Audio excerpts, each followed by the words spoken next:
Vous venez de travailler sur un certain nombre de passages coraniques indiquant son mouvement, la descente du Coran comme signe de son autorité. Comment pouvons-nous comprendre à l'arrière-fond de ces passages ce qu'il en est du texte coranique, notamment sa prétention à la révélation et à l'autorité?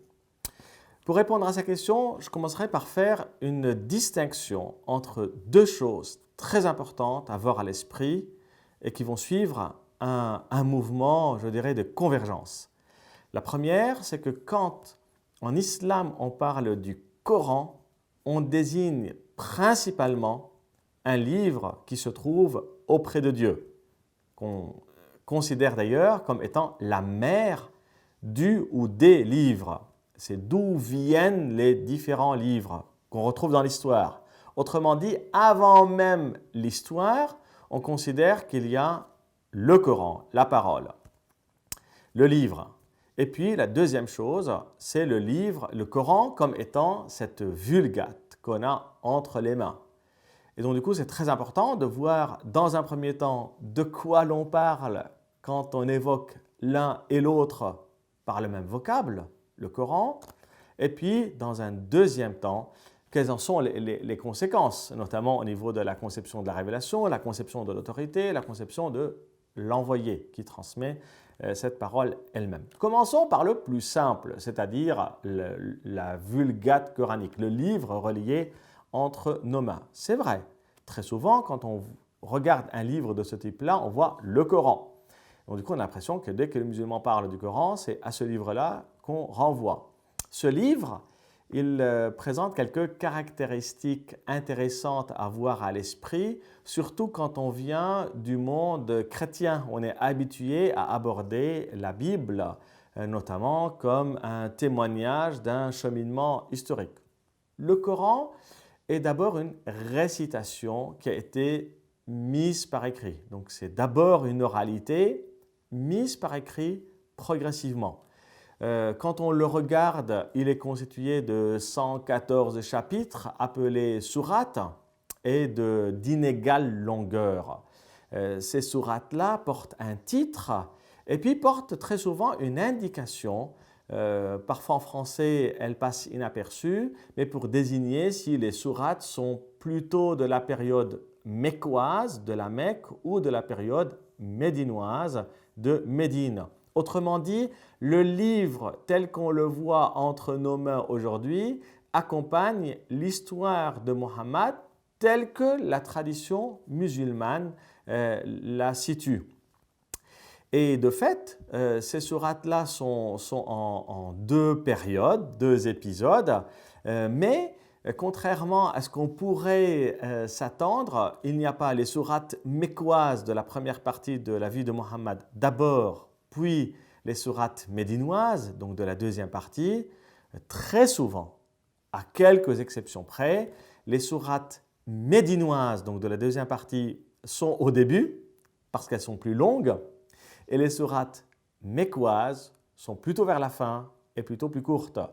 Et cela est tout aussi une indication sur la nature des textes. Très souvent, on voit que les sourates mécoises, donc de la première partie, sont plutôt des invocations, des types de récits, alors que la période médinoise, bien sûr, il y a des invocations, bien sûr, il y a des récits, mais il y a aussi des versets plus normatifs. Donc, quand on lit un texte coranique, selon la perception musulmane, l'ensemble, c'est la révélation de Dieu garantie par une autorité, mais il est vrai aussi que cette autorité-là, ce livre-là a eu une conception dans l'histoire qui va être progressivement vue comme étant hors histoire. Et c'est là où il va falloir prêter attention à ce mouvement-là. Donc le livre coranique, la Vulgate entre nos mains, comment il est devenu le synonyme, l'équivalent d'une copie qui vient de la part de Dieu lui-même, le Coran qui vient de la part de Dieu lui-même. Texte coranique, le livre archétypal qui se trouve auprès de Dieu, c'est une conception de foi. qui est la mère de tous les livres, d'où sont venus l'ensemble de ces livres. Le Coran, à partir du 9e siècle, et retenez bien cette date, à partir du 9e siècle, il y a comme un tournant. En quoi consiste ce tournant?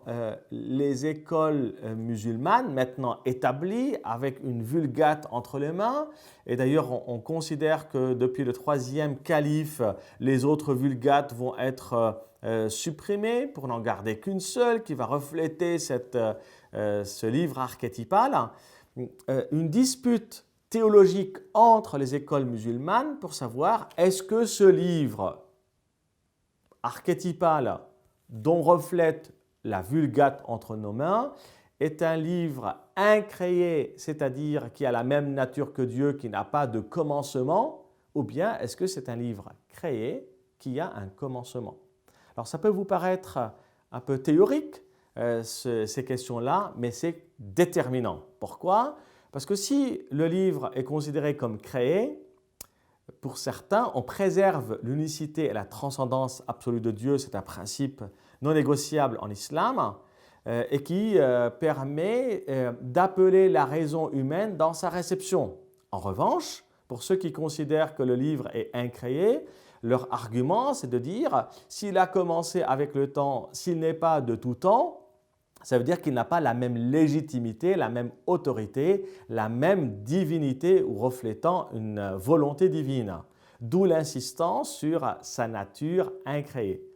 Pendant un temps, une vingtaine d'années, c'est plutôt les tenants du Coran créé qui vont avoir l'autorité califale comme un soutien, et puis par la suite, notamment depuis la moitié du 9e siècle, c'est plutôt les tenants du Coran incréé. Donc depuis le 9e siècle, la conception islamique, c'est de dire le Coran est un livre incréé et qui est descendu du ciel comme il est. Sachant que deux interprétations, deux aspects vont chercher à comprendre cette descente-là comme étant signe d'autorité. Pour les premiers, c'est une descente forme et contenu. Pour les autres, c'est plutôt dans son contenu, mais non pas dans sa forme, c'est-à-dire la langue arabe, le contexte arabe, c'est quelque chose qui est dans l'histoire. En revanche, son fond, il vient de Dieu lui-même. Alors que pour les autres, pour garantir cette autorité, ils vont considérer que tout est écrit par avance. Et vous voyez bien les enjeux de l'ensemble de ces écoles, y compris dans la conception du statut du texte, du statut de l'histoire et du statut de l'envoyé. Reprenons rapidement les conséquences comme signe d'autorité. Pour les musulmans qui disent que le Coran est descendu comme tel, forme et contenu, ils vont percevoir le livre entre nos mains comme étant la copie conforme de ce livre archétypal. Il est le rappel, forme et contenu. Donc du coup, notre raison doit se conformer à ce livre. Et quand on lit un verset coranique, il faut appliquer même si on ne le comprend pas tout à fait. Pour l'école qui considère que le livre il est créé, ça veut dire qu'il fait appel à notre raison. Cette école-là, considérée comme hérétique depuis le 9e siècle, elle a peu d'influence aujourd'hui dans le monde musulman. Chez certains intellectuels, elle garde une place. En revanche, la majorité des musulmans traditionnellement vont suivre l'école qui considère que le Coran est le livre descendu du ciel dans son fond, mais pas nécessairement dans sa forme, d'où l'appel au commentaire, à l'interprétation, à la compréhension, y compris dans l'histoire. Pour ces deux écoles, c'est-à-dire celle qui considère le livre descendu forme et contenu ou celle qui considère qu'il est descendu dans son fond mais pas forcément dans sa forme, comme signe d'autorité, on va accentuer l'inimitabilité du Coran en disant que le Coran est inimitable, il vient véritablement même dans une narration divine ou de type divin. 2, on va accentuer le rapport d'extériorité de Mohammed comme transmetteur, en disant que Mohammed n'a rien écrit lui-même, il ne savait même ni lire ni écrire, et donc du coup tout ce qu'il a donné, ça vient directement de Dieu. Et puis on va considérer qu'il y a le miracle du Coran en lui-même, le Coran est un miracle. Donc vous voyez comment a posteriori, si je puis dire, l'interprétation de ce type de versets, qui quand vous les lisez dans leur contexte, ne signifie pas nécessairement une descente forme et contenu, vont être habillés par cette logique-là. La descente, la notion de descente, elle est intéressante à avoir à l'esprit parce que quelque part, elle est inhérente, y compris à ce que certains courants juifs concevaient au niveau de la Torah. Le nozel, le tenzil coranique est assez proche, alors que dans la tradition juive, c'est comme la pluie qui descend. Dans la tradition musulmane, ça va être le livre en lui-même qui descend. Il ne faut pas oublier que pour la tradition musulmane, deux manières vont cohabiter. La montée de Mohammed au ciel pour lire dans le livre archétypal et pour le réciter par la suite, ça c'est une tradition établie. Et puis l'autre tradition, de façon concomitante, on va considérer que l'ange va réciter à Mohammed les versets et les sourates selon les circonstances de sa vie. Donc vous voyez bien que la tradition musulmane va chercher à concilier le concept du Coran comme un livre archétypal et puis l'arrivée de ce livre à travers les circonstances de l'histoire. Venons maintenant à la deuxième question, celle du rapport entre le Coran, la Torah et la Bible. Est-ce qu'il y a une continuité ou bien est-ce qu'il y a une rupture?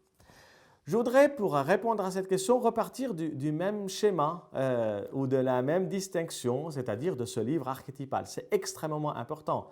Pour la conception musulmane, à l'origine de tous les livres, il y a ce que les musulmans appellent la mère des livres, dont fait écho les différents livres à travers l'histoire. Du coup, c'est une conception englobante et les musulmans vont l'appliquer à la Torah et à l'Évangile. Et notez bien qu'on parle bien du singulier. Les musulmans ne parlent pas de la Bible. D'ailleurs, le terme en lui-même, à part la désignation du livre, n'apparaît pas comme tel. Et c'est une partie de la Bible, notamment ici la Torah, ou encore l'Évangile au singulier, qui sont mentionnés. Alors, pourquoi? Encore une fois, selon la conception musulmane, il y a des prophètes, mais il y a des prophètes envoyés. Or, Moïse était un prophète envoyé. Il est venu avec la Torah. Jésus, c'est un prophète envoyé. Il est venu avec l'Évangile. Donc, dans ce sens-là, la conception musulmane englobe ce qui était avant. Et c'est vrai que suivant cette approche, on pourrait voir qu'il y a des versets qui parlent de la reconnaissance de la révélation à travers la Torah, la reconnaissance de la révélation à travers l'Évangile. Et certains musulmans nous le rappellent. Nous, on reconnaît la révélation de l'Évangile. En revanche, et c'est là où il y a un phénomène de rupture, selon cette conception islamique, on ne reconnaît pas les livres que les chrétiens appellent canoniques, c'est-à-dire la Bible, l'Ancien et le Nouveau Testament. Pour résumer, on voit bien qu'il y a à la fois un phénomène de proximité et de distance. Le phénomène de proximité, c'est notamment par la désignation. On parle de l'Évangile ou la Torah. Il y a la figure de Jésus, la figure de Moïse, la figure d'Abraham, la figure de Marie qui viennent. Il y a des récits qui peuvent aussi être proches. Tenez par exemple le récit de l'Annonciation. Quand l'ange vient annoncer à Marie, on le retrouve dans le Coran ou bien à Zacharie. Mais dans le même moment, il y a un phénomène de rupture majeure puisque les musulmans considèrent que les chrétiens ont falsifié leur écriture, notamment annonçant la venue de Mohammed et puis déviant sur les questions de Dieu ou bien la divinisation de Jésus. Donc ils ne vont pas retenir ce que les chrétiens lisent et ils vont prétendre connaître la véritable révélation évangélique, la véritable révélation biblique par le biais du Coran. Donc il Il y a à la fois des noms qui reviennent, mais il y a une distance qui s'accroît, notamment physiquement. Prenez cet exemple pour le comprendre. Les chrétiens ont pris la Bible, l'Ancien Testament, donc la Bible juive, ils la relisent à la lumière du Christ, et donc du coup ça a donné lieu au Nouveau Testament. Les musulmans ont fait rupture, c'est-à-dire ils ne reprennent pas la Bible juive ou la Bible chrétienne. J'arrive maintenant à la troisième question qui concerne la notion de révélation et genre du livre. Quelle est la réalité du genre du livre? L'expression genre de livre, elle est inhérente au Coran. Elle y existe et justement, elle se comprend non pas par rapport à la référence au livre que les musulmans ne reconnaissent pas, mais par rapport à cette référence au livre archétypal qui se trouve auprès de Dieu. Sachant que le statut les gens de livre a été bénéfique pour une partie des chrétiens parce que juridiquement parlant, selon la conception islamique, on n'a pas le droit d'imposer la foi islamique par la force à ceux qu'on considère être les gens de livre. Donc ils ont des droits et des devoirs et parmi leurs droits, c'est l'impossibilité d'imposer une foi. En revanche, les chrétiens eux-mêmes ne se reconnaissent pas dans ce statut genre de livre. C'est une conception islamique. L'islam est une religion de livre. Les chrétiens se considèrent comme étant une religion de la parole, une parole incarnée en la personne de Jésus reconnu comme Christ. Donc c'est vrai que la bonne nouvelle en Christ, c'est plutôt une conception d'une révélation qui épouse la condition de l'histoire. La révélation en Christ s'inscrit dans la dimension du peuple d'Israël, de l'approche biblique, qui à la fois accomplit et récapitule toute l'histoire. Pour résumer et pour montrer à quel point on est dans des conceptions analogues montrant des similitudes et des différences, on pourrait dire que christianisme et islam se réfèrent à des livres. On a un rapport aux livres. La place de l'écriture pour la foi chrétienne, elle est très importante. On le sait aussi pour la tradition musulmane, la place de l'écriture comme Coran, elle est très importante.